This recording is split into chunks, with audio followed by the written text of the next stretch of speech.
passionate souls, welcome to today's story. Let's dive in. Chapter 1. The air in the great hall was thick with the scent of bergamot, rosewater, and ambition. 1,000 candles shimmered in the iron chandeliers above, their light catching on silks and jewels, on silver-threaded embroidery and polished mask edges. This was the Alpha Masquerade, and every noble daughter of the Blood Moon Pack wore a smile as sharp as a dagger, hoping to catch the eye of the man on the dais. Alpha Wulfric sat upon the obsolete throne, a thing of carved, dark stone that seemed to drink the warmth from the air around it. He was a study in stilled power, shoulders broad beneath a formal tunic of charcoal gray, his hands, scarred and capable, resting on the wolf-head armrests. His own mask was simple, a half-face of darkened silver that did nothing to hide the severity of his mouth or the piercing, wintry blue of his eyes. Those eyes swept the swirling crowd with detached assessment, hearing the music of lutes and pipes, not as melody, but as a strategic hum of social maneuvering. He felt nothing. Not for the flame-haired daughter of the Eastern Alpha who danced with predatory grace, nor for the willowy heiress from the Silver Ridge whose laughter was a calculated chime. He observed them as his father's council would observe a map of disputed territory, assets, alliances, potential risks. The weight of his lineage was a mantle of lead on his shoulders. His father, the former Alpha, was fading in the West Wing, his old war wound a festering anchor dragging him toward the grave. This ball was the old man's last command: find a Luna, secure the line. A wave of perfume washed toward the dais as a cluster of masked ladies pretended to drift past. He caught a whisper, "They say he hasn't smiled since his ascension." Wulfric's jaw tightened. His smile was buried 10 years ago, on a mountain ledge, alongside his childhood and the only friend who ever saw the boy behind the prince. His gaze, moving with cold duty over the assembly, snagged. It was not a capture, but a surrender. At the far archway leading to the shadowed colonnade, a figure stood apart. She was not weaving through the crowd, not preening or whispering. She was a silhouette of retreat, dressed in a deep twilight blue, simple against the peacock brilliance of the nobility. Her mask was not gilt or feathered, but a smooth porcelain curve painted with a delicate silver tracery like frost on a midnight window. It concealed everything but the lower half of her mouth, a mouth that was neither smiling nor frowning, but set in a line of profound stillness. And yet, Wulfric's breath hitched. A current, silent and seismic, went through him. It was not her beauty, for he could not see it. It was a resonance, a vibration in the marrow of his bones that echoed a long-lost frequency. The noise of the ball, the music, the laughter, the clinking of cups, muffled into a dull roar. His blood, a moment ago sluggish with disinterest, began a slow, heavy drum against his temples. Her. It was a primal, wolfish certainty. His wolf, a dormant shadow within, stirred for the first time in years without rage or battle fury, but with a keen, painful whine of recognition. He didn't understand it. It made no strategic sense. She held herself with none of the entitled poise of the nobility. There was a tension in her shoulders, a readiness to flee.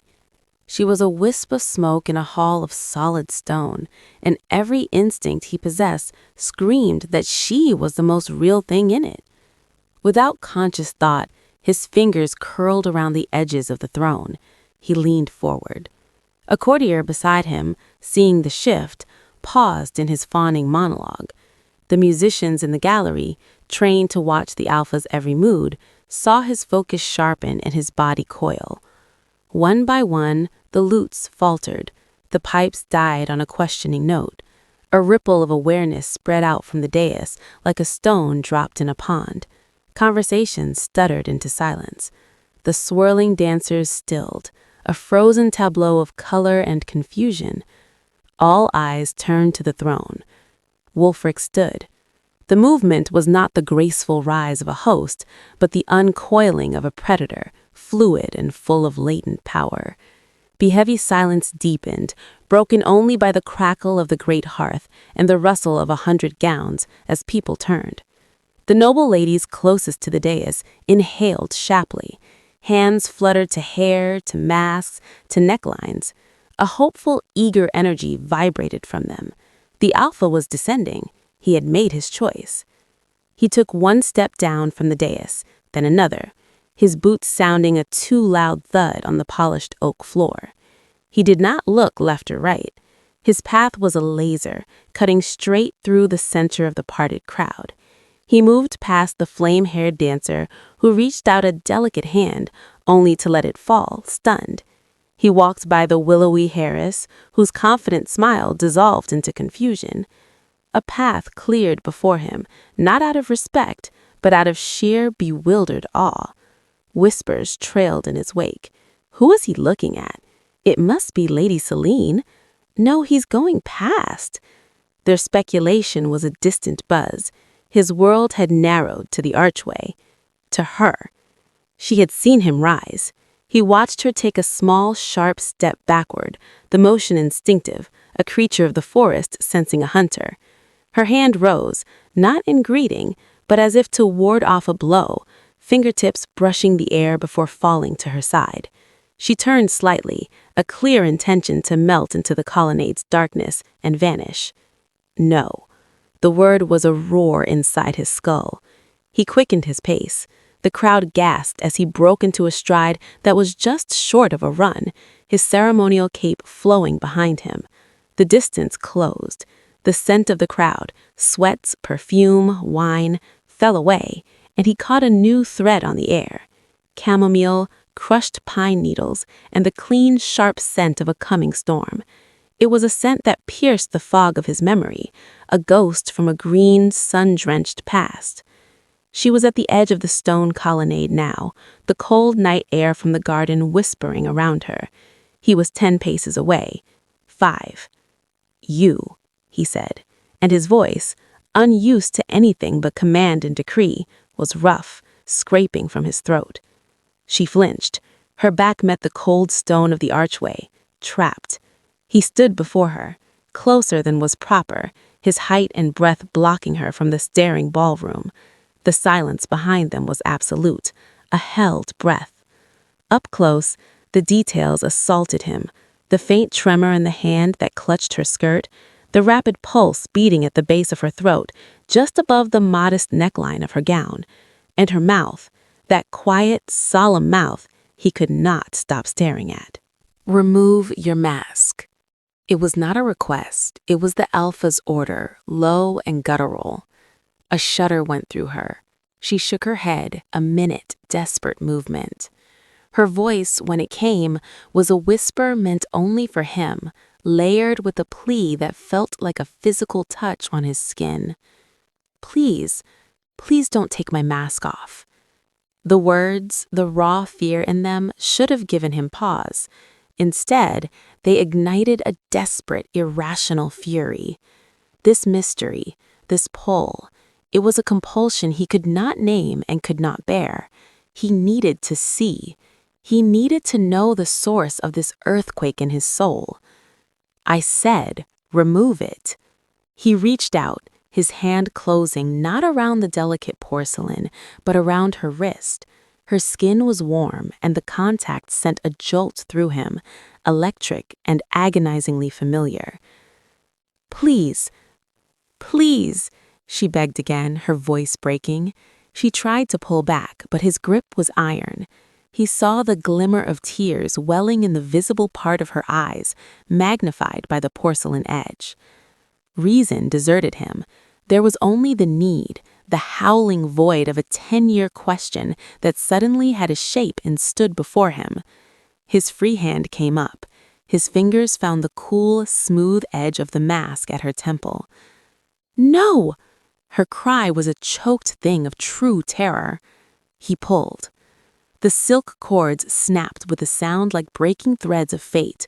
The porcelain mask came away in his hand. He looked down at her face, fully revealed in the flickering candlelight from the hall, and the world stopped. Time fractured. The ballroom, the nobles, the expectant silence, all of it dissolved into a white, soundless static.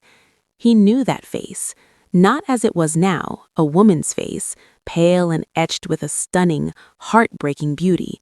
He knew it as it had been, smudged with dirt, grinning around a stolen apple, wide-eyed with shared secrets in the palace kitchens. He knew the curve of these cheekbones, though now they were drawn together in anguish.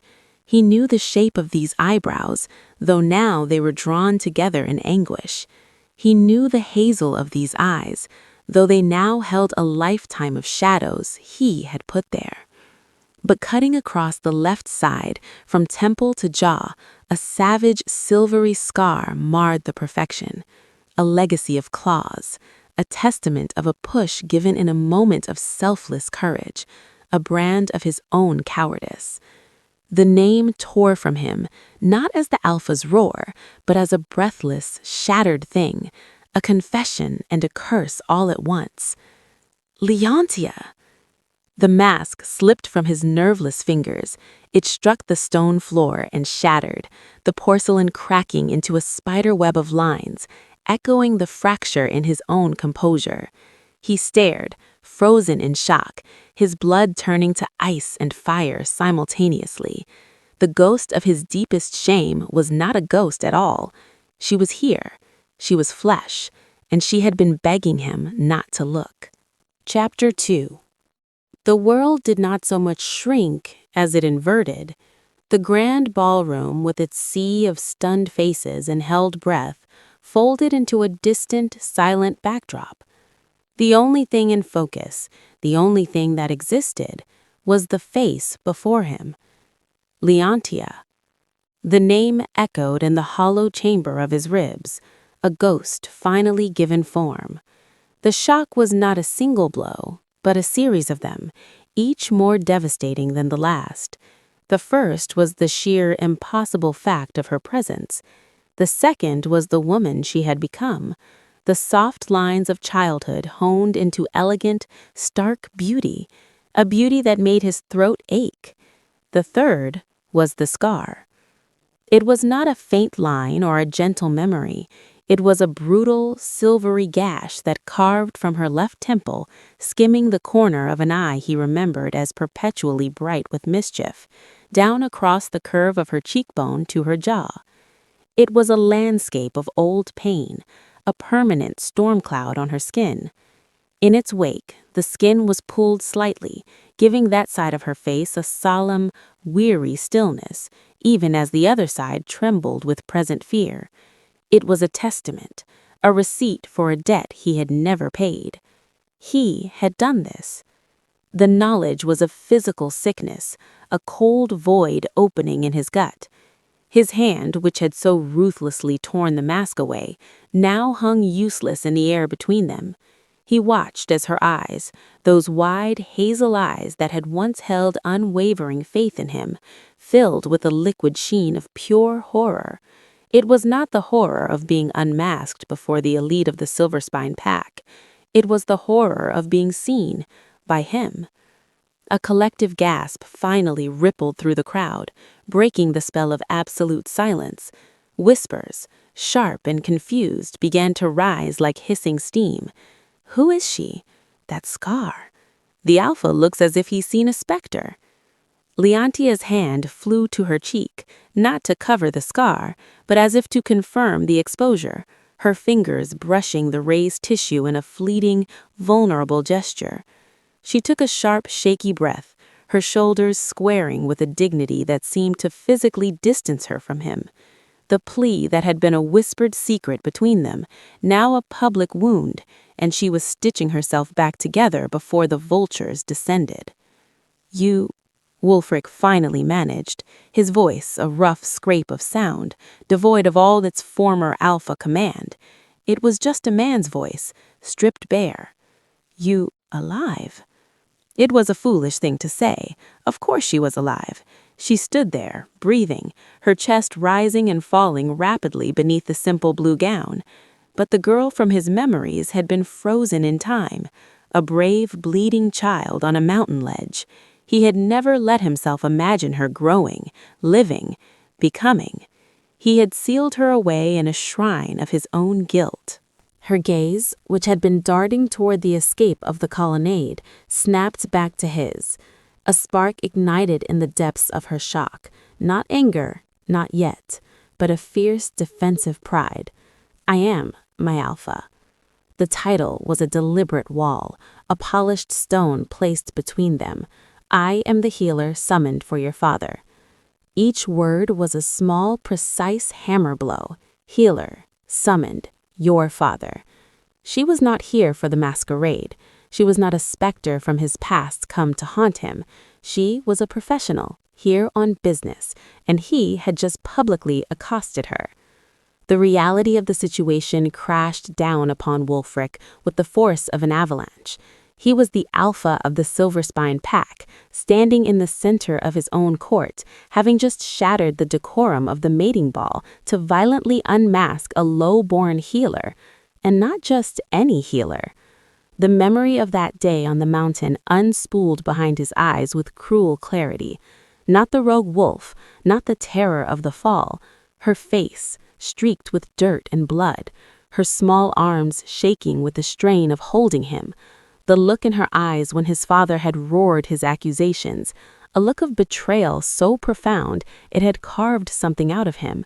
And his own silence, heavy and cowardly, bowing his head as the alpha banished her and her mother into the winter night. He had told himself it was to uphold his father's authority. He had lied.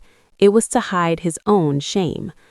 Leontia, he said again, her name feeling both foreign and like the only true word he'd spoken in a decade. He took an aborted step forward, his hand twitching as if to reach for her, to, what? Erase the scar? Undo the last 10 years? She took a matching step back, her spine connecting once more with the cold pillar. The movement was a rejection more absolute than any shout. The tears that had welled did not fall, they simply glossed her eyes, making them luminous pools of unresolved history. You should attend to your guests, Alpha Wulfric, she said, her voice low but clear. It was the voice of a healer calming a frantic patient. It was the voice of a woman dismissing a stranger. The former alpha awaits his treatment, if you will excuse me. She moved to slip past him, a shadow trying to blend back into the darkness. Instinct, raw and unthinking, flared. His arm shot out, not to grab her roughly, but to block her path, his forearm a barrier between her and the watching crowd. He could feel the heat of her, smell that storm scent of chamomile and pine, now laced with her fear. The ballroom was utterly captivated. 100 masks turned toward their silent, devastating drama. He saw his head counselor, Orvin, his face a mask of disapproving confusion. He saw the noble daughters, their earlier hope now twisted into jealousy and cruel curiosity as they scrutinized Leontia's scarred face and simple dress. He could not let her walk into that gauntlet, not like this, not because of him, again. Wait, he commanded, but the word lacked its usual force. It was a plea wrapped in an order. Her eyes met his, and for the first time he saw a flicker of the old Leontia, not the playful child, but the fiercely loyal friend who had pushed him out of harm's way. That spirit was buried under layers of pain and survival, but it was there, and it was defiant. For what, Alpha? She whispered, the sound for his ears only. So you can look a little longer? The scar is quite clear. The debt is paid. Now let me do my job. The debt is paid? The words were a knife. She thought this was about squaring accounts. She had no idea that her banishment had been the foundation upon which he'd built his entire lonely reign, that his renowned severity was a fortress to keep his own failure at bay. He lowered his arm, the gesture one of surrender. He could not command his way out of this, not with her. He turned his head slightly, his gaze sweeping the ballroom with a resurgence of his alpha's authority, a cold fire returning to his eyes. "The festivities will continue," his voice cutting through the whispers, brooking no argument. He then looked to his stunned steward. "Escort the healer to the west wing. See that she has everything she requires for my father's care." His eyes found Leontia's once more, holding them for a heartbeat that felt like a lifetime. "We will speak. Later." It was not a request. It was a promise and a threat. Leontia gave the faintest nod and a professional acknowledgement of an alpha's directive. Without another glance at him, she turned, following the flustered steward, leaving Wulfric standing amidst the shattered porcelain of her mask. The music struck up again, tentative and off-rhythm. The crowd began to move, to dance, to talk, but every eye still flicked toward their alpha, rooted to the spot. He looked down at the broken pieces at his feet. The smooth porcelain was webbed with cracks, the delicate silver tracery forever severed. He had demanded truth, and he had gotten it. It looked back at him with a scarred face and eyes full of ghosts. And now the truth lay in fragments, cutting him more deeply than any rogue wolf's claw ever could. Chapter 3. For a long moment after she vanished into the colonnade's gloom, Wulfric remained motionless. The swirl of silk and the resumption of music felt like a cheap pantomime happening on the other side of a thick pane of glass. The sharp edges of the broken mask bit into the sole of his boot as he shifted his weight. Leontia. Her name was no longer a ghost, but a key. It twisted in the lock of a door he had sealed shut, and memories, vivid and smelling of sun-warmed stone and baking bread, flooded into the sterile hall of his present. 10 years earlier. The Silverspine stronghold was not a place of laughter for a prince. It was a syllabus written in stone and stern expectation.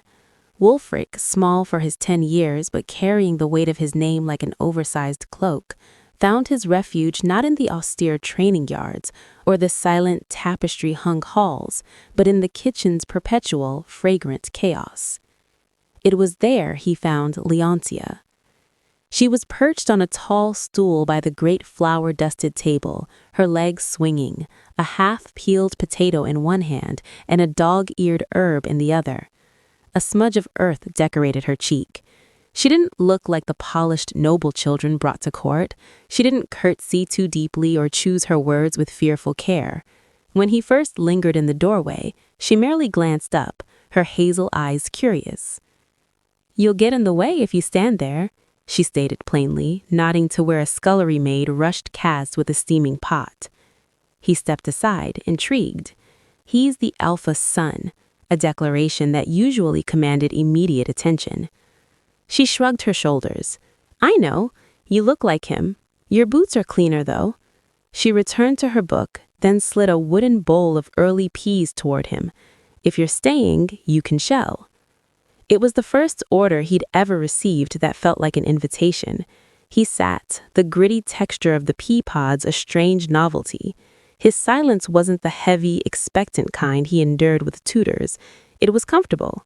He watched her, this girl who moved through the kitchen's ordered pandemonium like a minnow in a familiar stream, fetching thyme for the head cook, soothing the baker's apprentice when a loaf burned, her words always practical and kind. Their friendship was built in stolen hours. He brought things her from the world beyond the kitchen doors, a translucent piece of river quartz, a bright blue jay's feather. She brought him things from her world, a honey cake still warm from the oven, the secret to which garden wall had the ripest blackberries. She was the only person who didn't see the air. She saw Wulfric, the boy who hated riding drills, who thought his history tutor smelled of damp wool, who longed to climb the Silverspine peaks he was only allowed to view from a distance. The memory solidified one afternoon in the apple orchard behind the kitchens.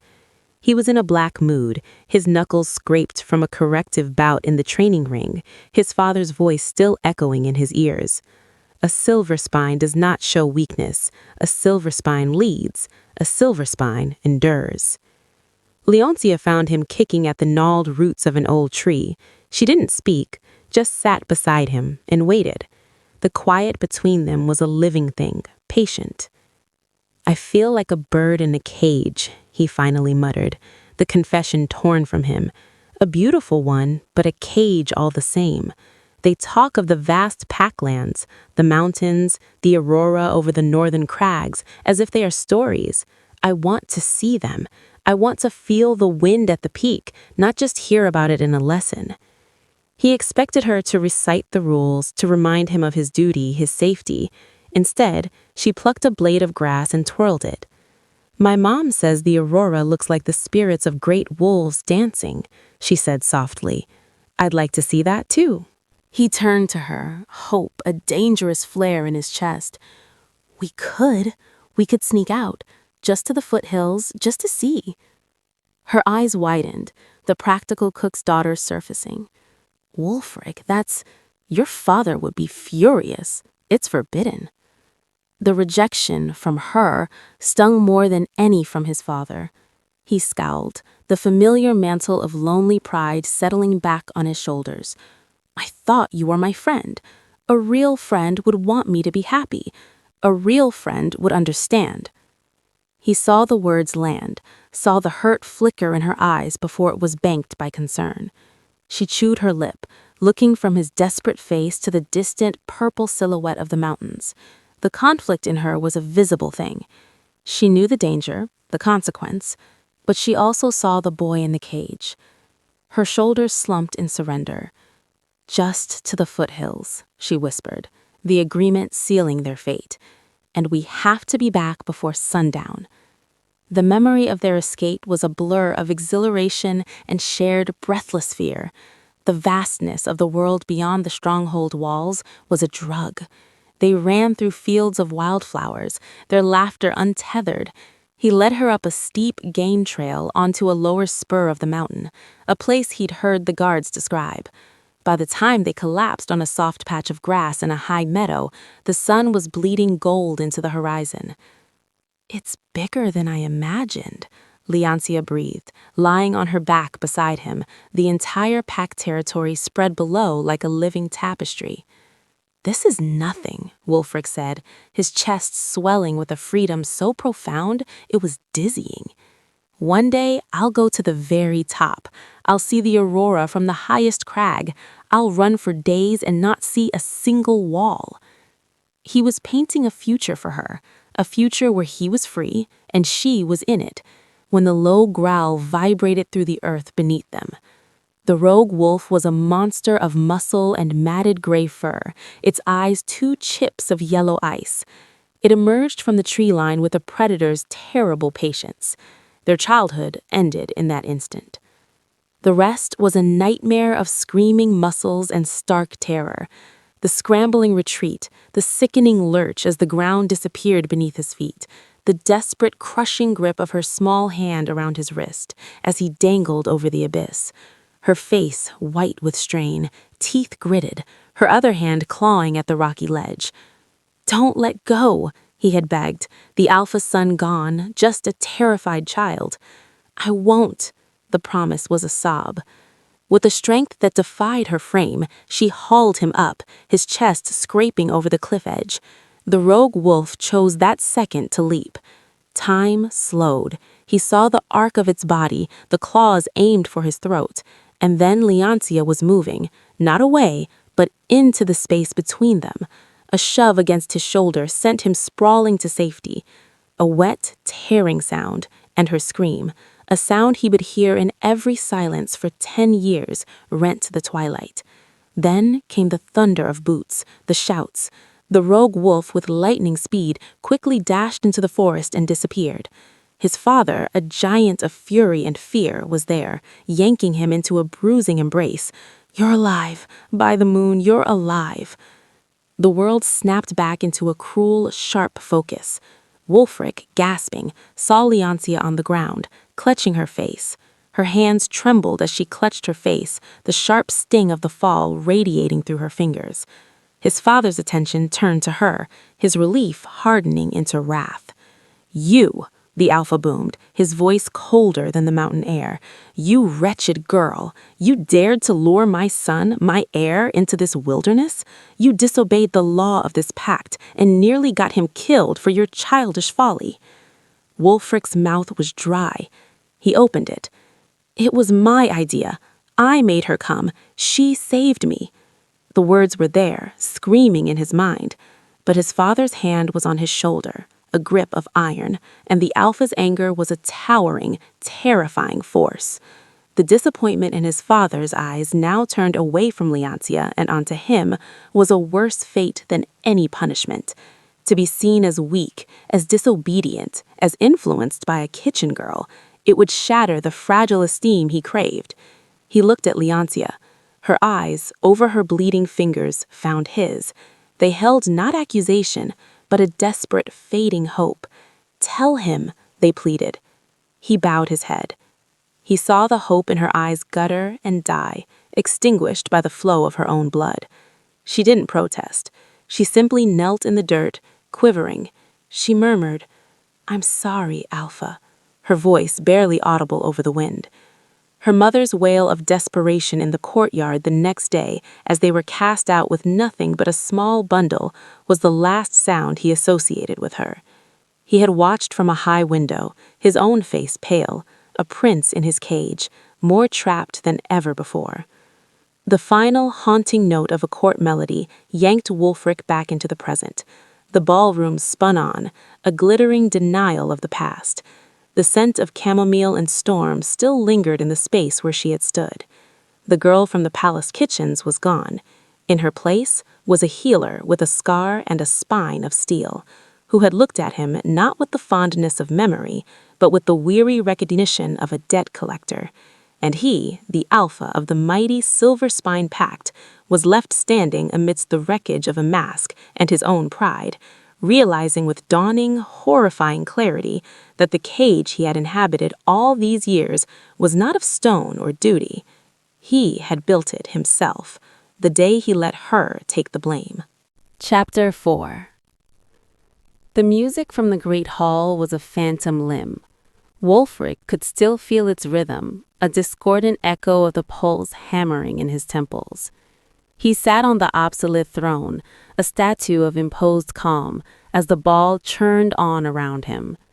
The masks had lost their mystery. They were now just hollow shells, hiding nothing of interest.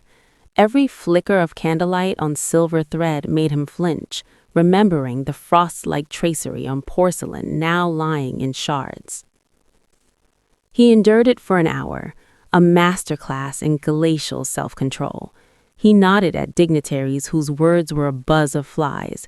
He watched the dancing, seeing not the elegant steps, but a frantic spinning retreat toward a cliff edge.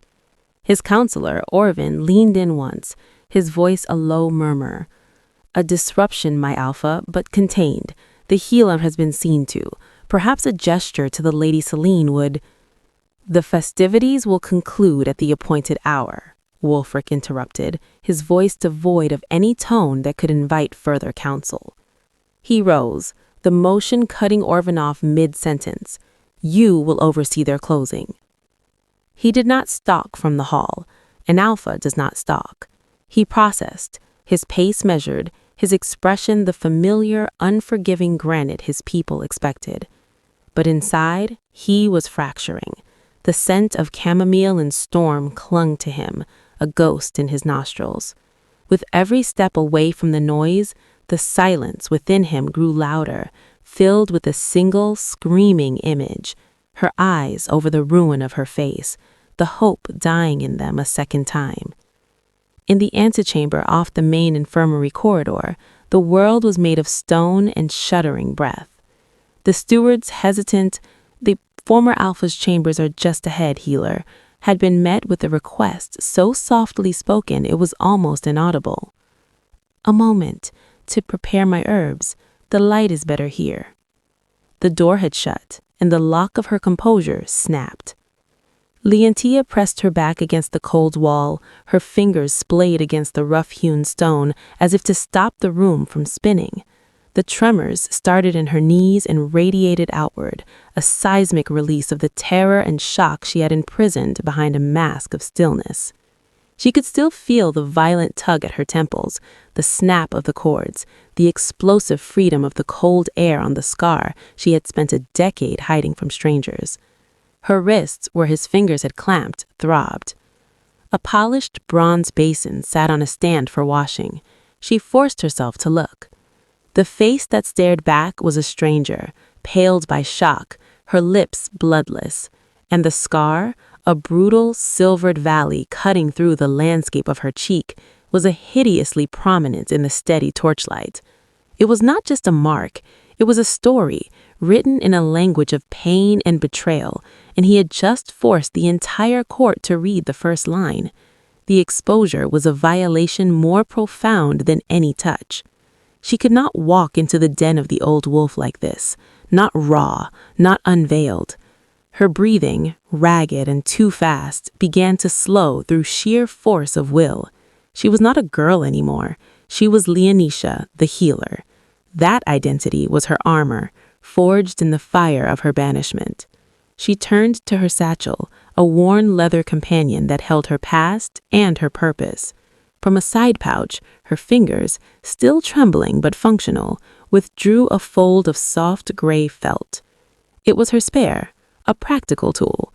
Unlike the delicate ball mask, this was cut for utility. It covered the brow and the bridge of her nose, sweeping down to shield the upper curve of her cheeks, with sturdy linen ties. It kept stray hairs from wounds, guarded against the splatter of phlegm or blood, and offered patients a focal point that wasn't the healer's scrutinizing gaze. And, not incidentally, it hid the scar that sometimes made children cry and warriors look away in pity. She tied it on, the movements precise, ritualistic. The felt was cool against her feverish skin. The pressure of the ties at the back of her head was an anchor, pulling the scattered pieces of herself back into a professional whole. In the basin's reflection, the healer looked back. The scar was gone, contained. The fear in her eyes was banked to a deep, wary ember. She took one more steadying breath, shouldered her bag, and stepped into the corridor. The west wing smelled of slow decay and bitter tinctures.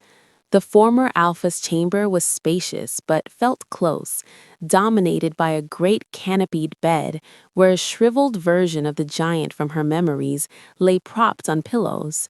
The man who had once banished her with a voice that shook the courtyard now had eyes that were milky at the edges, his famous ferocity reduced to a persistent, grim ache.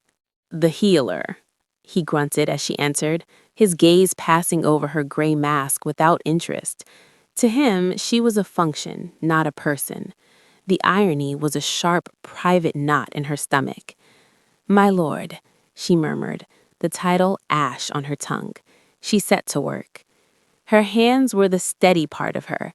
They measured dried yarrow and crushed golden seal in a mortar with a rhythmic, grinding certainty.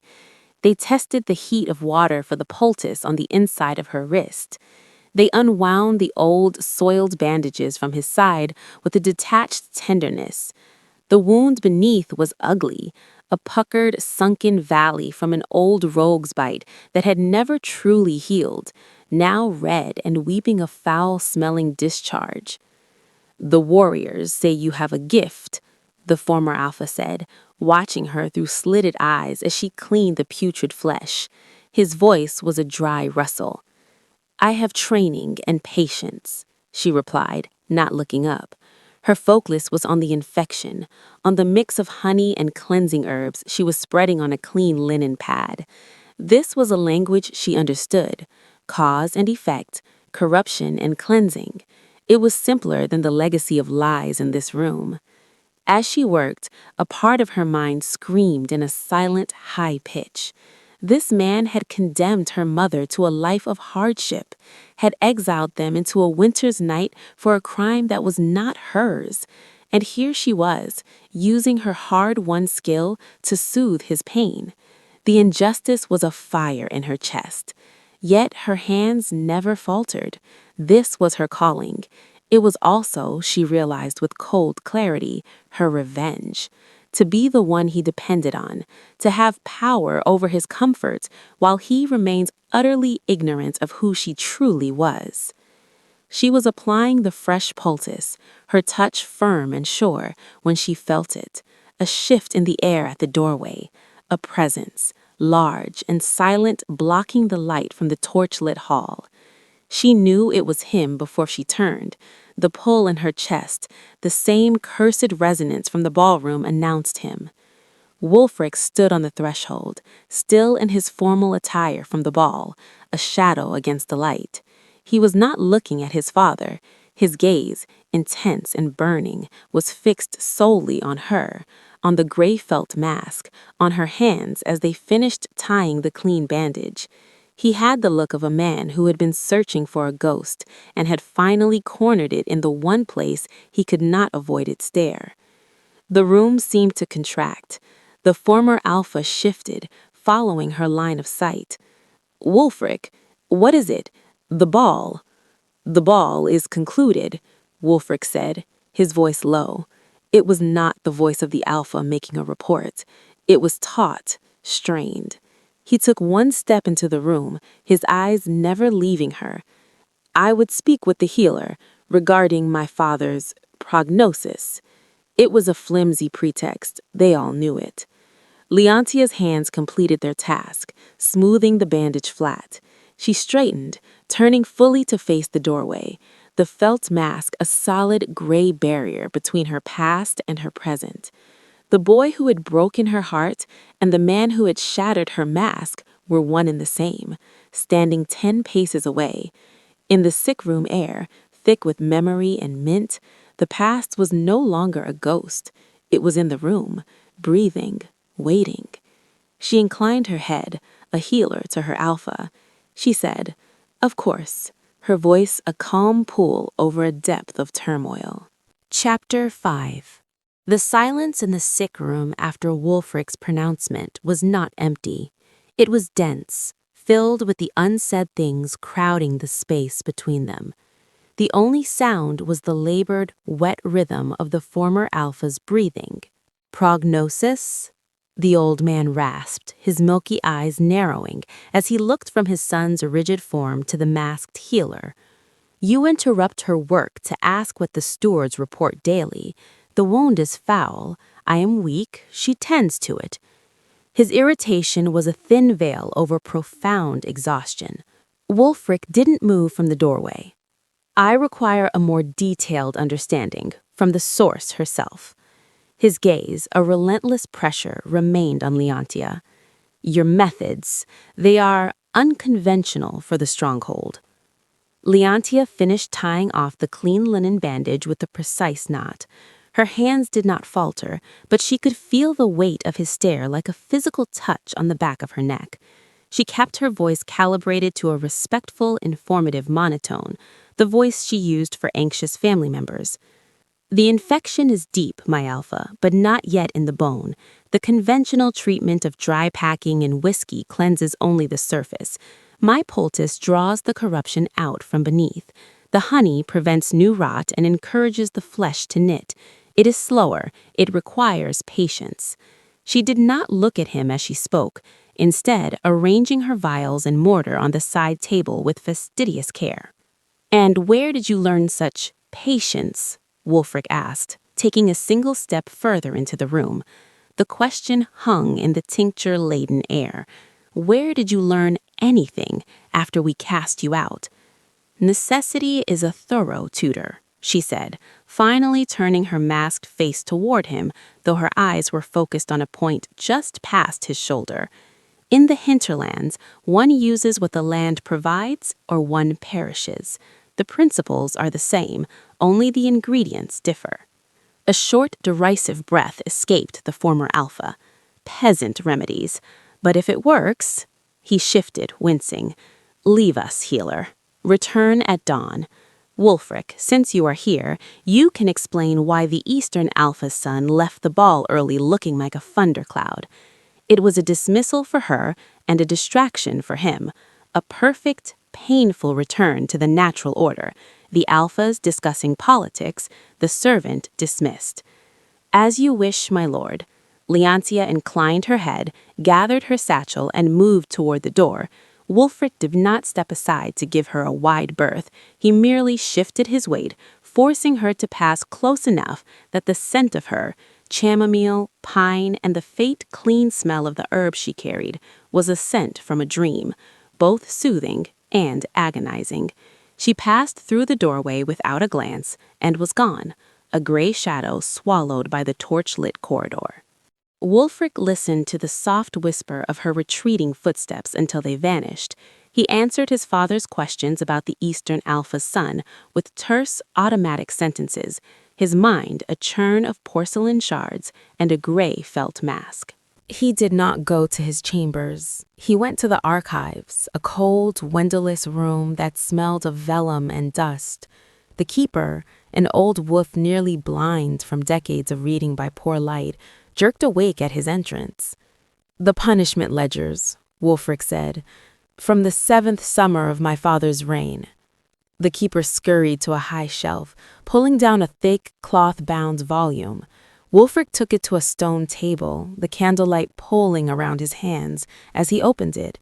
He found the month, the week, and there it was, an entry of stark bureaucratic finality.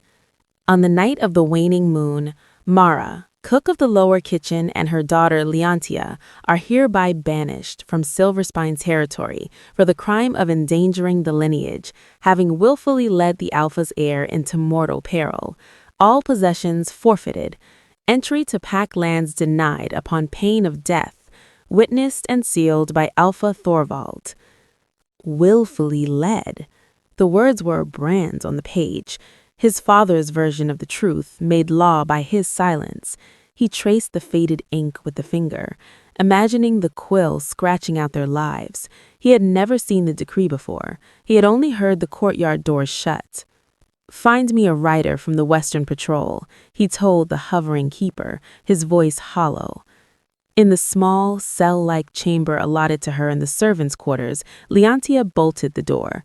Only then did she reach up and untie the linen cords of the felt mask. It came away, damp from her skin. She placed it carefully on the narrow cot, a soldier laying down a shield. A small, chipped mirror hung on the wall. She faced it, forcing herself to look. In the quiet gloom, the scar was a pale, relentless truth. She took a jar from her satchel, a salve of calendula and plantain, cool and healing. Her fingers, so steady while tending the Alpha, now trembled faintly as she applied it to the old wound. It was not a medical treatment, it was a ritual, a daily acknowledgement of the mark, a small act of care for the girl who had received it. The salve could not erase it, just as Wulfric's haunted eyes in the ballroom could not erase the decade between them. He knows you now. He has seen it. The thought was terrifying. The pity, the horror, the guilt in his eyes, she had seen them all. They were just new forms of imprisonment. She could not build a life on the foundation of his remorse. Her mother had died 2 winters ago in a drafty hut, her cough never having left her after that first exiled winter. That loss was part of the debt, too, one his apology could never settle. She would finish the treatment at dawn, and then she would leave. She had built a life, fragile but her own, in a cottage at the edge of the wilds. There were people there who depended on her, who saw healer Leon, not the banished girl. That was the identity she had forged in fire. That was the one she would keep. The sky was the color of a fresh bruise, the stronghold's high walls cutting a black silhouette against it when she slipped from the postern gate. The same gate, she realized with the lurch in her stomach. The memory of 2 children sneaking out was a ghostly overlay on the present. She had taken 3 steps onto the dew-slick path when a figure detached itself from the shadow of the wall. "You meant to leave without a word." Wulfric. He wore a simple tunic and breeches, no cloak, as if he had dressed in haste. In the gray light, he looked less like the imposing Alpha and more like the man he might have been. Tired, strained, his eyes holding a desperate intensity. Leontia froze, her hand tightening on her satchel strap. I said all that was necessary last night, my alpha. My duty here is complete at dawn. Your duty. He took a step forward, and she one back, maintaining the distance. Leontia, look at me. Reluctantly, she lifted her gaze. Without the mask, she felt horribly exposed, but she would not give him the satisfaction of seeing her flinch. I have spent the night reading the ledger of your banishment, he said, the words coming out in a rush, as if he'd been holding them back for hours. Seeing it written, it made it a real thing he did to you, to your mother, because of me. He ran a hand through his hair, a gesture of such un-alpha-like agitation it was more disconcerting than any command. I was a coward, a scared boy who valued his father's thin approval over his only friend's loyalty. I have carried the silence of that day in my throat every day since. It is the reason for every cold order, every severe judgment. I built this fortress of a man to contain the shame of that boy. The confession hung in the cold air. It was raw, undignified, and utterly unexpected. The part of her that remembered the boy who shared his dreams ached to hear it, but the woman who bandaged her mother's chilblains and buried her in a hard, frozen ground stood firm. You were a child, Wulfric, she said, and the use of his name was not an intimacy, but a fact. We both were. Children make poor choices under the gaze of giants. Then let me make it right, now, as a man. He took another step, his voice softening, pleading in a way she knew no one else had ever heard. Stay, not as a healer, stay. The offer was a gilded cage, more beautiful but just as confining. She saw the future in it, the masked curiosity of the court, the endless whispers about the alpha's scarred pet, the pity, the constant reminder of the debt he felt he owed. It would suffocate the life she had built. Your apology, she said, her voice quiet but clear as the dawn birdsong beginning around them, is for you, to unburden your conscience. I accept it for what it is, but it cannot give me back my mother's health or the years we spent looking over our shoulders. It cannot unwrite that ledger. She shifted her satchel, a definitive movement. You are the alpha of the Silverspine. I am a healer from the hinterlands. Our paths diverged on that mountain. Let them stay diverged. It is cleaner that way. She saw the words land, saw the fragile hope in his eyes shatter into devastation he could not conceal. She had seen him scared, angry, stern. She had never seen him wounded. It was the hardest thing she had ever done to turn from that look. Leontia, he breathed, the word a final, broken anchor. Goodbye, Wulfric. She walked down the path, away from the stronghold, into the rising light. She did not look back. She felt his gaze on her until the path curved into the birch trees, a tangible weight that slowly, with every step, began to lift, leaving behind a familiar, solitary ache she knew how to carry. Chapter 6. The ache in Wulfric's chest was not the familiar, cold weight of duty. It was a raw, open wound, salted by her words. Cleaner that way, as if their history was a stain to be scrubbed away.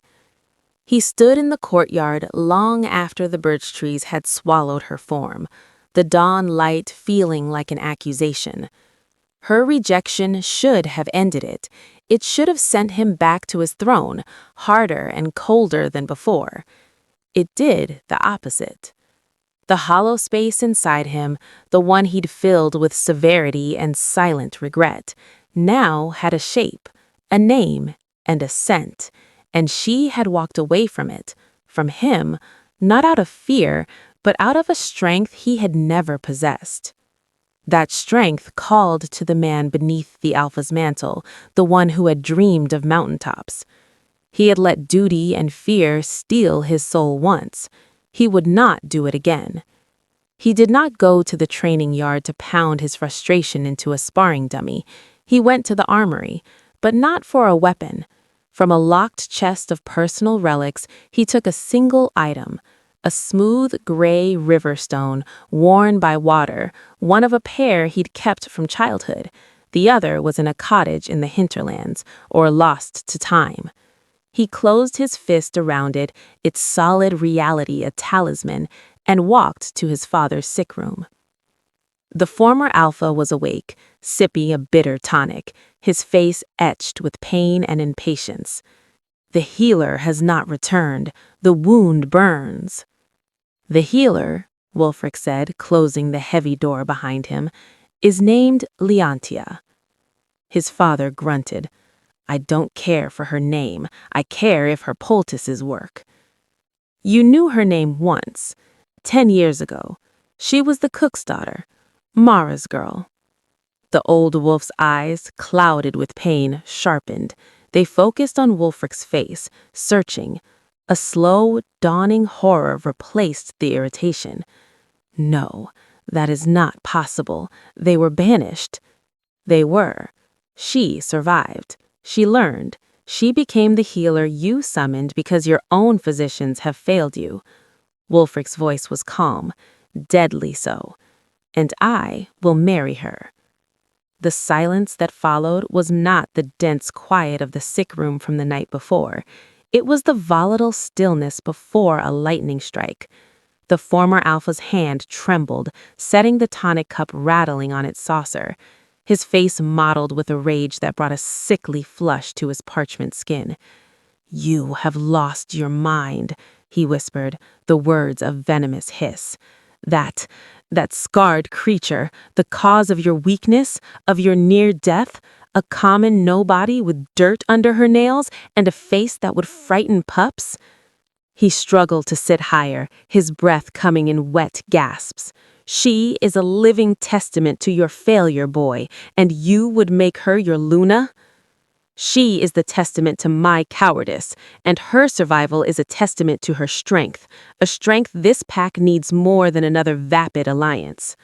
Strength? The old alpha barked a laugh that turned into a cough. You think strength is digging for roots in the mud? Strength is here. He gestured weakly but violently around the room, at the stone that held the history of our line. It is in blood, in land, in treaties. Her strength is a peasant's stubbornness. She brings nothing. No soldiers, no grain stores, no loyalty from a noble house. She brings only a ghost that should have stayed buried. Wulfric took a step closer to the bed, his shadow falling over his father. She brings the truth and my heart. That is what I require.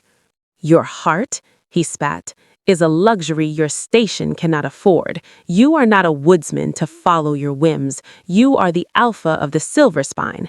Your mate is the cornerstone of your reign. You will take a daughter of the Emberwood or the Frosthaunt. You will secure our borders and you will forget this madness. I will not. Then you are no alpha of mine. The roar cost him, leaving him panting, his hand pressed to his seeping bandage. You will see this pack fracture. The nobles will not follow a fool led by a scarred peasant. They will challenge you, and they will rip us apart from the inside while our enemies laugh. Is that what you want? For a kitchen girl? The political truth in the tirade was a cage Wulfric could see, its bars forged by centuries of tradition. But he had lived in a cage of his own making for 10 years. He would not enter another. You forced me into silence once, and it poisoned me, Wulfric said, his voice low and final. You will not force me into a marriage that will do the same to this pack. I will have her, or I will have no one. The ultimatum hung between them. The former alpha saw the unyielding resolve in his son's eyes, the same stubborn iron that had made him a great warrior, but now threatened to make him a catastrophic king.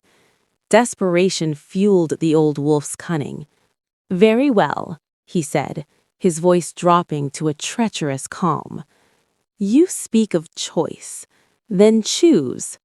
He leaned back, a cruel smile touching his lips. "In 3 nights, we will host a grand mating ball. Every noble daughter from every allied and rival pack worth considering will be here. You will attend. You will dance. You will show them the strength and legitimacy of our line. And by the moon's zenith, you will choose one, publicly, before the eyes of all." Wulfric's jaw clenched. "A pageant. To force my hand. To make you see reason. To show you what true power looks like. What a true Luna should be. If, after seeing the best our world has to offer, you still cling to your ghost," the old man's eyes glittered, "then you are beyond my reach. But you will not defy me in this. You will go through with the ball, or I will denounce you before the council as unfit. The choice is yours. Perform your duty, or lose your throne trying to avoid it." It was checkmate. Wulfric could feel the walls closing in, not of stone, but of expectation and political necessity. To refuse was to spark the civil war his father predicted. He stood, tall and rigid, the river stone cutting into his palm. "Announce your ball," he said, the words tasting of ash. "I will be there." In the cold, flag-stoned corridor, Leontia stood frozen, a fresh jar of honey salve in her hand. She had returned for one final application, her conscience as a healer overriding her desire to flee. She had heard it all. The fury, the scorn, the devastating word, nobody. Her heart, which had dared a fragile, treacherous beat at Wulfric's declaration, now lay still and cold in her chest. She had known it. Of course she had known it. But hearing the vicious certainty in the old Alpha's voice, the reduction of her life to dirt under her nails, made the knowing a physical blow. And the ball, the ultimatum. She saw the trap with perfect clarity. Wulfric, for all his newfound resolve, was caught in the gears of kingship. His defiance would break him and his pack. Her presence was the spark for that conflagration. She pushed the door open. The 2 alphas fell silent, turning identical stormy gazes upon her. The tension in the room was a suffocating fog. "The final salve," she said, her voice devoid of all emotion. She did not look at Wulfric. She went to the bedside, her movements automatic, and tended to the wound. The former alpha watched her with new, contemptuous scrutiny, seeing now only the scarred peasant his son wanted to elevate. Wulfric watched her too, his eyes pleading for something. Understanding, solidarity, a sign. She gave him nothing. She was a healer, completing a task. When the bandage was secure, she packed her jar away. "The infection is receding," she stated to the room at large. "Continue the poultice twice daily. The fever should break by tomorrow. You will not need me again." She turned and walked out, her spine straight, feeling their stares on her back like crossbow bolts aimed at a target. Wulfric publicly acquiesced. The announcements went out by swift riders. The stronghold exploded into a frenzy of preparation. Silks unfurled, floors polished, great beasts slaughtered for feasts. He played his part, discussing guest lists with Orvin, inspecting the great hall, his face an unmoving mask of regal compliance. Privately, his resolve crystallized into a hard, dangerous plan. He would endure the ball, he would go through the motions, and the moment it was over, he would find Leontia. Not to apologize, but to claim.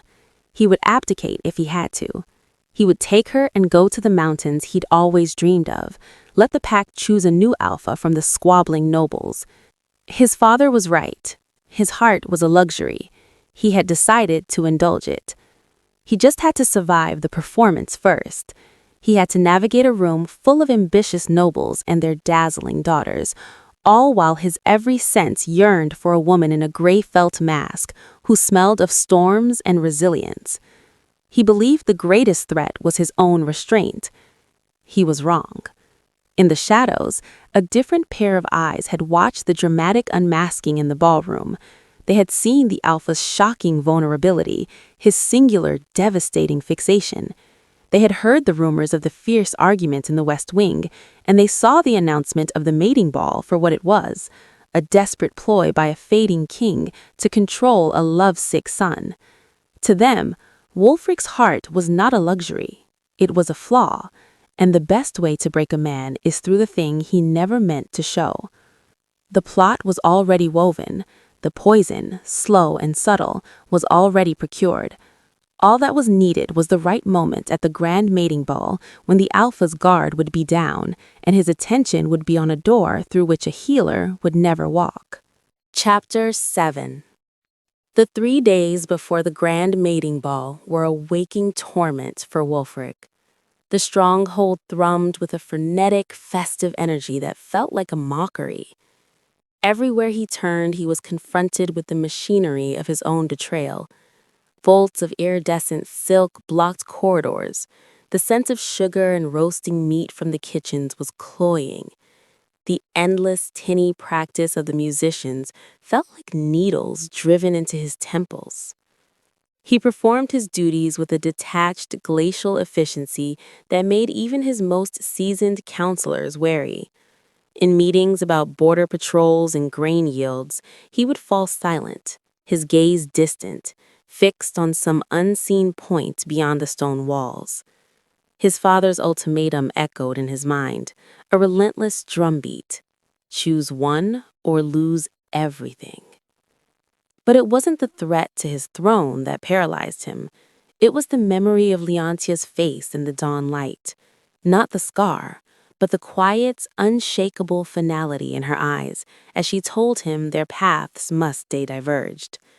She had built a life from the ashes of their childhood, and he, in his arrogance longing, was asking her to burn it down and step back into the cage of Silverspine politics. For what? For his absolution? His guilt curdled into a sharper, more painful emotion, a profound, aching respect. She was right. To drag her into his world, to make her the target of the court's venom and his father's scorn, would be the final, selfish act of the boy who let her take the blame. His love for her, a truth he now held in the center of his being, like a sacred, shattered relic, had no place here. It was a wild mountain thing, and this world of silk and seals would only crush it and her along with it. One afternoon, he found himself in the palace chapel, a quiet, austere space dedicated to the moon and the first wolf. He did not pray. He stood before the simple stone altar, his hands clenched. "I would give it up," he whispered to the silent, watchful effigy. The throne, the title, all of it, for a chance to be just a man to her. The confession hung in the still air, profound and pathetic. But even as he said it, he knew its folly. Abdication would not be a clean escape. It would be a vacuum of power, plunging the pack into the chaos his father predicted. His personal despair did not absolve him of the duty bred into his bones. He was trapped, not by his father's decree, but by the very lineage that defined him. His only rebellion was one of inaction. He refused to review the dossiers of the noble daughters. He ignored Orvin's pointed hints about the virtues of the Emberwood heiress or the sharp wit of the Frosthaunt cousin. When a tailor arrived for final fittings for his ceremonial vest, Wulfric stood like a stone sentinel, his eyes dead. The rich embroidered fabric felt like a shroud. For Leontia, the 3 days were a study in stillness within a storm. She had not left. A stubborn, clinical part of her insisted on seeing the former alpha's fever break, on ensuring the wound was truly on the mend. She told herself it was professional integrity. In the deepest, most secret part of her heart, she knew it was a lie. She was in the healer's alcove, grinding comfrey root into a fine powder, when the whispers of the serving girls washed over her. They say the Alpha hasn't smiled once during the preparations. My lady is wearing her mother's moonstones. She's certain to catch his eye. A true spectacle. They say envoys are coming from beyond the river. Each word was a pinprick. She saw the ball not as a celebration, but as a great, grinding mill that would take the boy she remembered, the dreamer, the frustrated prince, and finally, fully grind him into the unyielding Alpha he was destined to be. Her rejection had been the last flicker of that boy. The ball would extinguish him forever. On the second day, she encountered him. She was crossing an inner courtyard, a basket of fresh linen under her arm, when he entered from the opposite arch. He stopped. The bustling servants seemed to melt away, the world narrowing to the 20 paces of flagstones between them. He looked exhausted, shadows like bruises under his eyes, but his gaze was fiercely awake, drinking her in. She had donned her gray felt mask, and she was grateful for it. For a long moment, they simply stood. The unspoken words piled up, his apology in the dawn, her dismissal, his father's fury, the impending ball. The air crackled with them. It was he who broke the silence, his voice low, meant only for her. "I am sorry," he said again, but this time it was different. It wasn't for the past, it was laced with a raw, present agony for what is to come. She understood. He was apologizing for the spectacle, for the choice he would be forced to make, for the final nail in the coffin of what might have been. Her heart twisted. In that moment, she didn't see the Alpha. She saw the 10-year-old boy, ashamed and silent before his father. "You have no choice," she said, her voice barely a breath. It was not an accusation, but a bitter absolution. "There is always a choice," he replied, a dangerous, reckless light flaring in his blue eyes for a second. Then it was gone, banked by grim reality. "Some are simply catastrophic." He gave a slight, almost imperceptible nod, a lord acknowledging a servant, and continued on his path. She stood rooted, the basket heavy on her arm, long after he had gone. His words echoed, catastrophic. That night, as she prepared her final poultice for the former Alpha, the old wolf fixed her with a hard, knowing look. "You will be gone by tomorrow's sunset," he stated, not asked. "The ball is no place for you. Your services are no longer required." She met his gaze, her own steady behind the mask. "My services end when the patient is healed, my lord, not before." A flicker of something that might have been respect or mere irritation crossed his withered face. He said nothing more, but the message was clear. After the ball, there would be a new mistress of the stronghold. There would be no place for a scarred reminder of the Alpha's shameful past. On the eve of the ball, Leontia stood at the narrow window of her chamber, looking out at the mountains. The first stars pierced the violet sky. She thought of the boy who wanted to climb them, to see the aurora. She thought of the man, trapped in a hall of glittering stone, preparing to sell his soul for the sake of his pack. Her love for him was a quiet, hopeless thing. It had grown in the darkness of exile, fed on memories, and now it withered in the cold light of political necessity. It truly had no place, not in his world, and after tomorrow, she feared, there would be no place for it in her heart either. It would become just another old scar to be tended in private, but never to be shown. She would leave at first light, before the ball began. She would not witness his choice. Some wounds, she knew as a healer, were best not seen to be believed. Chapter 8.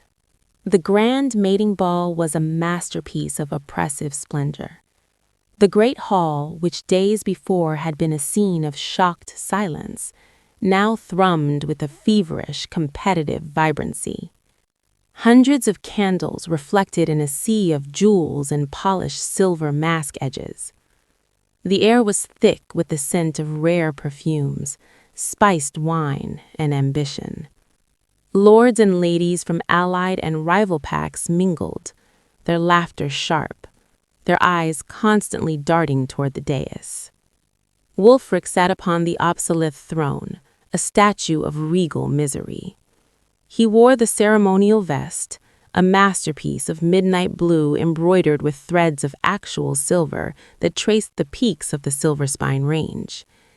It was a map of his prison. He had danced the required dances, once with the Emberwood heiress, whose copper hair was a blazing crown, once with the frost's pale daughter of the frost-haunt Alpha.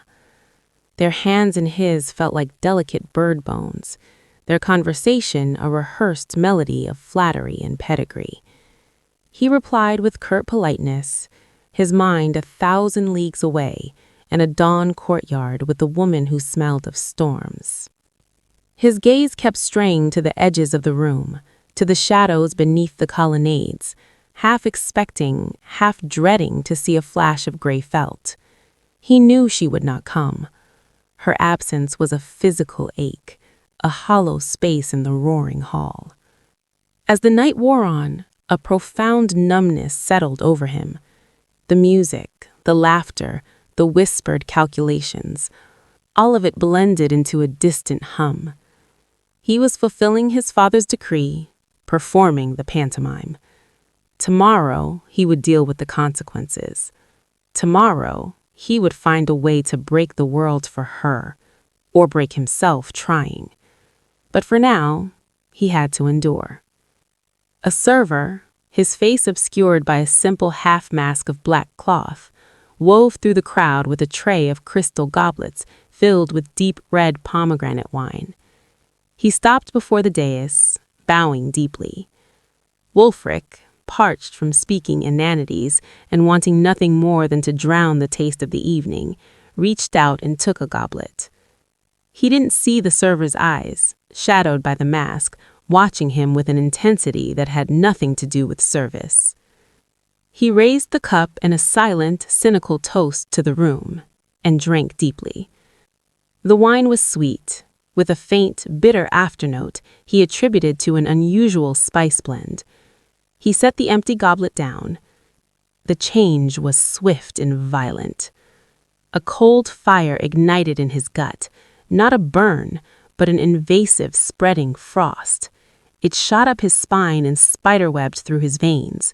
His vision swam, the dazzling lights of the hall fracturing into blinding shards. A sudden, overwhelming weakness buckled his knees. He grasped the arm of the throne, his knuckles white, but his grip was failing. A low, guttural sound of surprise and pain escaped him. The music faltered. The Alpha was swaying. Orvin, standing nearby, took a concerned step forward. "My Alpha?" Wulfric tried to speak, to wave him off, but his tongue was a leaden weight. The cold was in his chest now, squeezing his heart in a vice of ice. The world tilted on its axis. The last thing he saw was the horrified face of the Emberwood heiress, her mouth a perfect O of shock, before the darkness rushed up to claim him. He collapsed forward, a silver-embroidered mountain falling, and hit the dais steps with a sickening thud. Chaos, instantaneous and absolute, erupted. A woman screamed, a glass shattered. The music died with a discordant screech. Nobles surged forward, then back, a wave of panic. "The Alpha! He's fallen! Guards! Guards!" Orvin was the first to reach him, rolling him over. Wulfric's face was ashen, a thin trickle of blood from a cut on his temple stark against the pallor. His breathing was shallow, rapid, and terrible to hear. "Poison!" Orvin roared, his voice cutting through the bedlam. "Seal the hall! No one leaves!" The stronghold descended into a nightmarish parody of the celebration. The glittering mating ball became a prison. Guards with drawn swords barred the doors, their faces grim. Noble guests were herded into panicked clusters, their fine clothes suddenly seeming like foolish costumes. The air, once sweet, now stank of fear and sweat. In the frantic search for a healer, only one name was on everyone's lips: the mysterious masked woman who had been tending the former Alpha. She was still in the stronghold. Leontia was in the healer's alcove, packing the last of her herbs, when the door burst open. A young guardsman, his chest heaving, his eyes wild, stood there. "Healer! Come quickly! It's the Alpha!" Her heart stopped. Wulfric. She didn't ask for details. She grabbed her satchel and ran. The scene in the great hall was one from a fever dream, the frozen tableau of opulence and terror. And in the center, on the cold stone steps of the dais, lay Wulfric. He looked already like an effigy on a tomb, so still, so pale. She fell to her knees beside him, her professional detachment the only thread holding her together. Her fingers went to his throat, finding a pulse, a frantic, flittering bird trapped under ice. "Bring him to his chambers, now! Clear a path!" Her voice, sharp with command, cut through the panic. Guards leapt to obey, lifting him carefully. In his chamber, under the light of steady lamps, she worked. She checked his eyes, dilated. She smelt his breath, a faint, cloying sweetness over a metallic tang. She examined the cut on his head, superficial. This was no mere fainting spell or struck head. She opened her satchel, using a polished silver probe to take a minuscule sample of saliva from his lips. She mixed it with a series of reagents from tiny vials, her hands moving with the speed born of dread. The results were unequivocal, and they turned her blood to ice. Shadow's embrace. A rare, vicious poison distilled from a fungus that grew only in lightless caves. It had no immediate antidote. It worked by slowing the vital functions, freezing the blood, paralyzing the organs over the course of 3 days. It was a death sentence delivered in slow, cold increments. "Well?" The former Alpha's voice was a frail rasp from the doorway. He leaned on 2 attendants, his face gray with a fear that had nothing to do with his own wound. "What is it? What ails my son?" Leontia turned, her own face behind the mask unreadable. "Poison, my lord. Shadow's embrace." A collective gasp came from the cluster of nobles and counselors crowding the corridor. The former Alpha's knees buckled, and only his attendants kept him upright. "An antidote. You must have an antidote." "There is no known antidote," she said, the words falling like stones. "The poison. It must run its course. It will take 3 days." Despair filled the room. Orvin began barking orders for interrogations, for searching the serving staff. But it was a chaotic, hopeless sound. At that moment, a lower-level warrior, his armor dusty as if from a patrol, pushed through the crowd. He held a single, sealed scroll. "For the healer," he panted. "A rider, at the western gate. He forced this into my hand, said it was for the healer alone, regarding the Alpha." All eyes turned to Leontia. With trembling fingers she did not let show, she took the scroll and broke the plain seal. The handwriting was a deliberate, elegant scrawl, devoid of identity. "Healer, do not waste your herbs. The Alpha drinks from a cup of his own making. Shadow's embrace has no cure your craft can devise. Its purpose is not merely death, but revelation. There is one, and only one, counter-agent. A tear shed in pure, selfless love for the dying man. Not duty, not ambition, love. This tear, dropped upon his eyes before the 3rd sunset, will break the poison's hold. Let the court weep. Let the noble ladies prove their devotion. Let us see if the great Alpha of the Silverspine is truly loved, or merely feared and obeyed. A well-wisher." Leontia read the words once, twice, the cruel theatrical malice of them seeping into her soul. This was no simple assassination. This was a twisted performance, a psychological torture designed to expose the emptiness at the heart of Wulfric's world, and to make him know it as he died. She looked up, meeting the desperate, questioning gazes of the former Alpha, Orvin, the gathered nobles. She folded the letter, her voice hollow as she delivered the final, unbelievable verdict. The poison can be countered, but not by me. She swallowed, the words tasting of ash. The letter says, only the tear of one who truly, selflessly loves him can save him. It must fall upon his eyes before the third sunset. A stunned silence followed, broken by a sob from a lady in the hall. Then, a babble of voices rose. The former Alpha's eyes, desperate with a father's love, lit with a frail, wild hope. Then we will have tears, he declared, his voice gaining strength from mania. Every lady in the stronghold, every noble daughter, they will come, they will weep, my son will be saved. As the orders went out, as the first beautifully dressed young woman was ushered toward the bedside, Leontia stepped back into the shadows. She watched as a daughter of the Emberwood Pack knelt, squeezed her eyes, and produced a few elegant, forced droplets that slid down her cheek and onto the linen sheet, nowhere near Wulfric's closed eyes. Her own eyes, behind the gray felt mask, remained dry.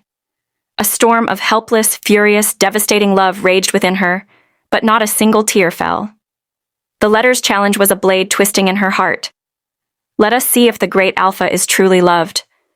She knew her love was real, but she was nothing.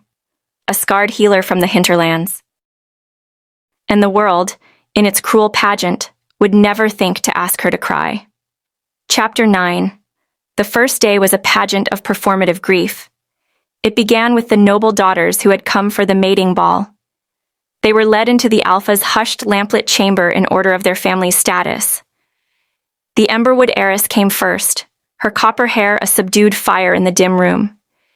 She knelt gracefully beside the bed where Wulfric lay, a sculpture of impending death, his breath a shallow, frosty whisper. She looked at his handsome, pallid face, at the power now so vulnerable, and a genuine pang of regret touched her, for the crown she might have worn, for the alliance that would now crumble. She conjured a tear, a perfect, luminous pearl that traced her cheek and fell with a soft pat onto the woolen blanket. The room held its breath. Nothing happened. The frost-haunt cousin was next. She was a creature of ice and calculation, and her tears were like melting frost, brief, cold tracks on her skin. She dropped one meticulously onto Wulfric's closed eyelid. It beaded there, inert, before slowly evaporating into the dry, tense air. One by one they came.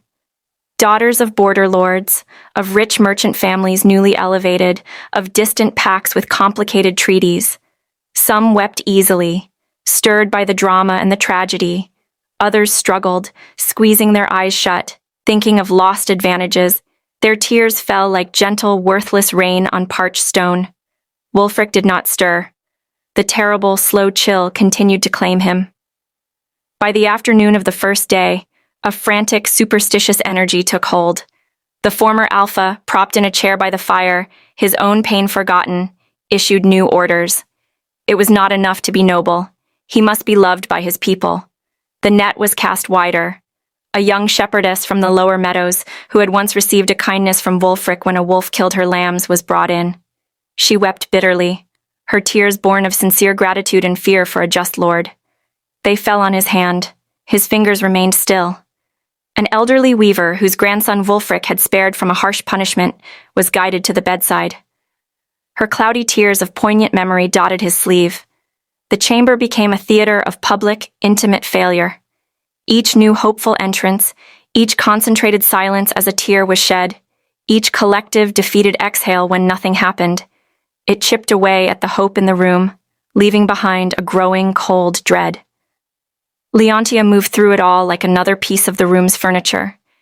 She changed the cooling cloths on Wulfric's brow, monitored the faint, slowing pulse at his wrist, adjusted the herbs smoldering in a brazier to keep the air clear.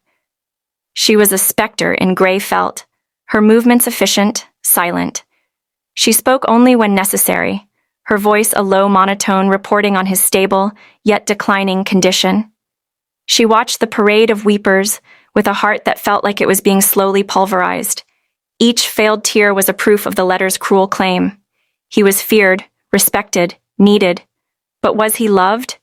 She dared not try. Her place was not in that line. To step forward would be to declare a truth that was treasonous in its inequality, to invite scorn and disbelief that would only poison the act. And a part of her, the proud, scarred survivor, feared the ultimate humiliation. What if she shed her tear and nothing happened? What if her love, born in childhood and forged in betrayal, was not the pure, selfless love the poison required? The doubt was a more potent poison than the shadow's embrace.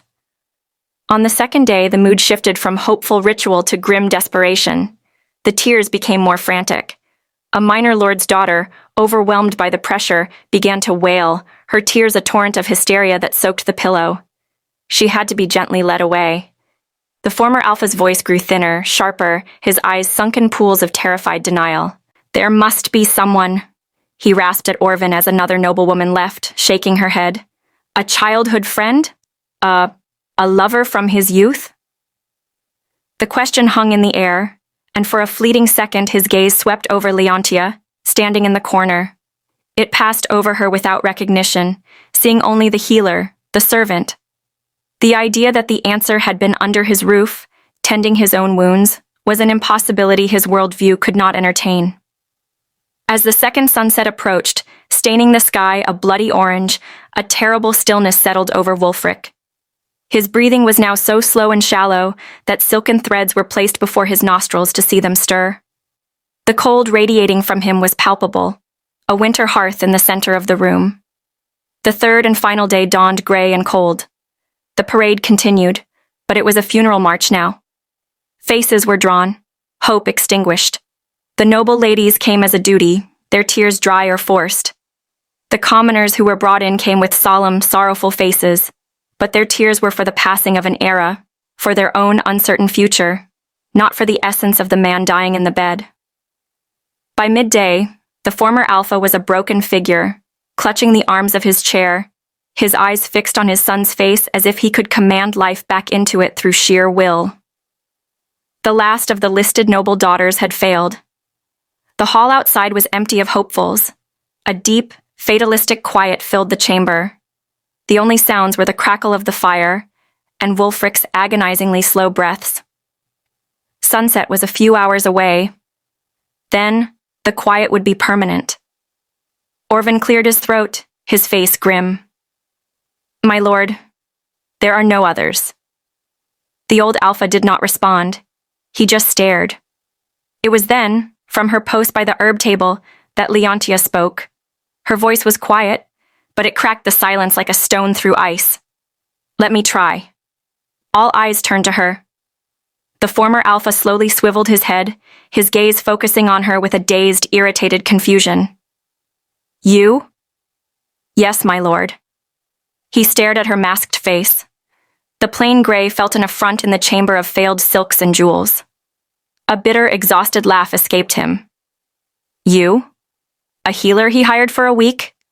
What love could you possibly bear for an alpha? You seek to be the one who saves him, to claim a reward, a title. Is that not so?" His words were not angry, but dismissive, the last flicker of a dying world order. All these noble ladies, raised to love and serve him, have failed.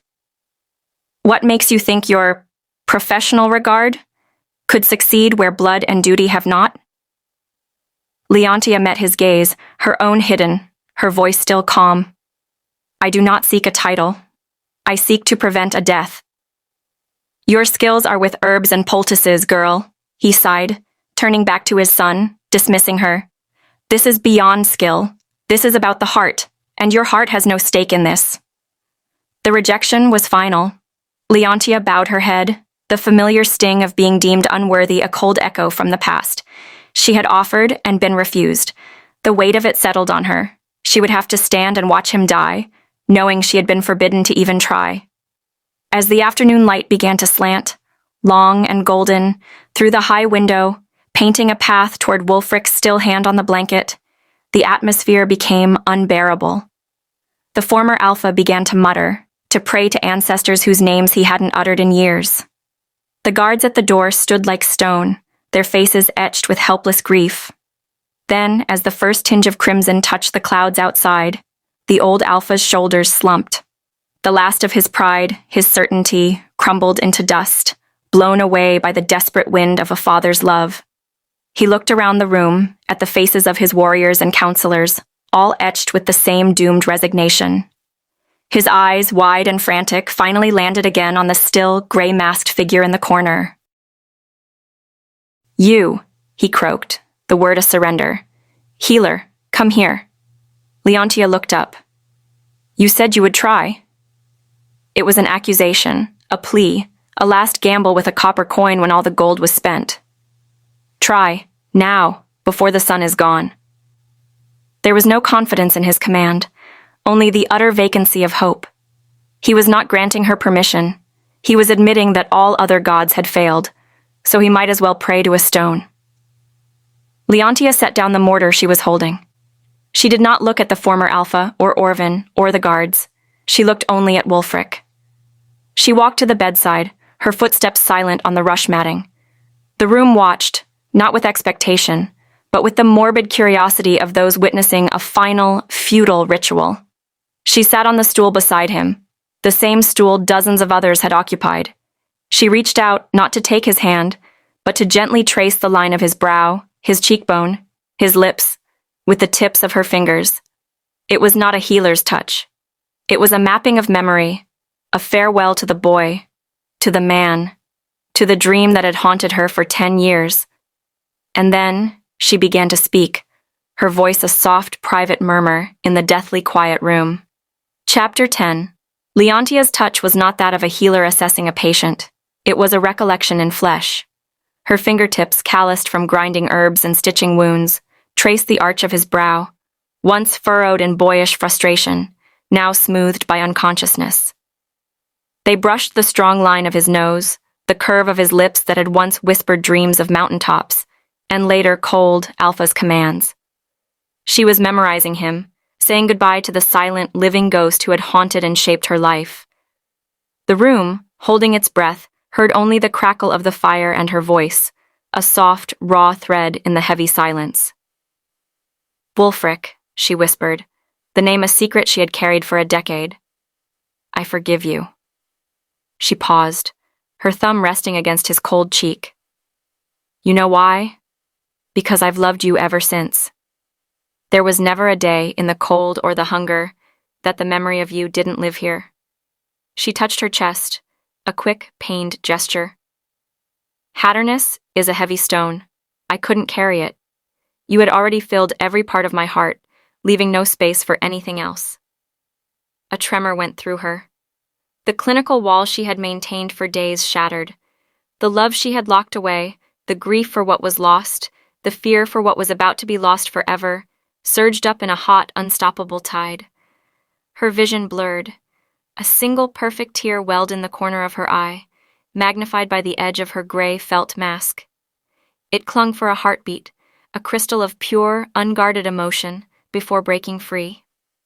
It traced a path down her cheek, over the hidden ridge of her scar, and fell. It landed with a soft, almost soundless splash on Wulfric's temple, glistening against his pale skin. Leontia caught her breath. With a reverence that was both desperate and tender, she used her finger to carefully gather the tear. She leaned closer, her voice breaking on a plea. "Please, wake up! You can't die before your own father, not when I've just found you again." Gently, she let the tear fall from her fingertip onto his closed eyelid. For a moment, nothing happened. The hope that had flickered in the room guttered and died. The former Alpha, who had been listening with a growing, confused ache in his ancient chest, "Loved you ever since," closed his eyes in defeat. It had been a pretty sentiment, but it was over. The sun's lower rim kissed the horizon. Then, a miracle. Wulfric's eyelid, where her tear had fallen, twitched. A faint, shuddering breath, deeper than any he had taken in 3 days, lifted his chest. The terrible, deathly chill that had radiated from him seemed to waver, like a mist struck by sunlight. His eyelid fluttered again, then slowly opened. His eyes, the clear, wintry blue that had stared at her in shock across a ballroom, were lucid. They were weak, but fiercely aware. They focused not on the carved ceiling, but directly on her, on the masked face hovering above him. A collective gasped inhale filled the chamber. Leontia froze. Her own breath stopped, lost in the shock and overwhelming relief of seeing life return to his gaze. Wulfric's lips were parched, but they moved. His voice was a dry rustle, but each word was distinct, meant for her alone. So, you've always loved me. It wasn't a question. It was a statement of fact, the final piece of a puzzle slotting into place, explaining the pull in his soul, the resonance he could not name. It explained everything. Leontia jerked back as if scalded, the intimacy of the moment and the exposure of her secret crashing down on her. This was not how this was meant to be. She was a healer. Her role was over. She moved to stand, to flee back into the safety of anonymity. His hand, which had lain limp and cold for days, shot up with a sudden, shocking strength. His fingers closed around her wrist, not with an alpha's command, but with a man's desperate hold. The contact was a jolt, warm and alive. "I've always loved you too," he whispered, his voice gaining strength, fueled by a truth that was stronger than any poison. "And I am sorry, so sorry, for being a coward 10 years ago. I have lived in that silence every day since." The confession, spoken in front of his father, his council, his guards, was his true unmasking. It held no pride, only a profound, relieved shame. Movement came from the chair by the fire. The former alpha struggled to his feet, leaning heavily on an attendant, his face a mask of wet, bewildered gratitude. He stumbled forward, his eyes only for his son. "Wulfric, my boy, you're back." He reached out a trembling hand, clasping his son's shoulder, tears of his own, a father's pure, selfish love, streaming down his face. Then he turned his gaze to Leontia. He looked at her truly, perhaps for the first time. Not at the mask, not at the scarred peasant, not at the low-born healer. He saw the woman whose love had performed a miracle his entire world could not. The prejudice and pride that had blinded him cracked and fell away, revealing a humbled, awestruck man. "Thank you, young lady," he said, his voice thick. He swallowed, and with immense effort, added the words that meant more than any title. "Forgive me. Forgive me for looking down on you." It was not a royal pardon. It was a plea for absolution from one soul to another. Wulfric's grip on Leontia's wrist softened, but did not release. His eyes, still locked on hers, held a question, a promise, a future. The poison was broken. The truth was spoken. The walls of stone and tradition for that one, suspended moment, seemed to tremble. The story ends where it began, in the great hall, under 1,000 candles. But this was no masquerade. No masks were worn. The faces of the Silverspine Pack and their allies were open, bright with a celebration that was not about ambition, but about survival, and a truth that had proven stronger than poison. Alpha Wulfric stood on the dais, no longer a lonely statue on an obsolete throne, but a man rooted beside his partner. Leontia stood with him, clad not in twilight blue or gray felt, but in a gown the color of a deep forest lake, her hair crowned with simple silver stars. The scar on her face was bare to the world, no longer a mark of shame, but a badge of courage witnessed by all. He did not lead her to the floor for the first dance. He simply turned to her, held out his hand, and when she took it, he drew her into the center of the room, into the light and the music. It was not a royal procession, but a reunion. As they began to move, a slow, turning circle that spoke of years lost and a future found, the crowd erupted not in polite applause, but in a joyful, deafening roar that shook the very stones of the stronghold. They danced, not on a precipice of fear, but on solid ground they had fought for with tears and truth. The music swelled, no longer a strategic hum, but a melody that wound its way around two hearts that had, against all odds, finally found their way home. The end.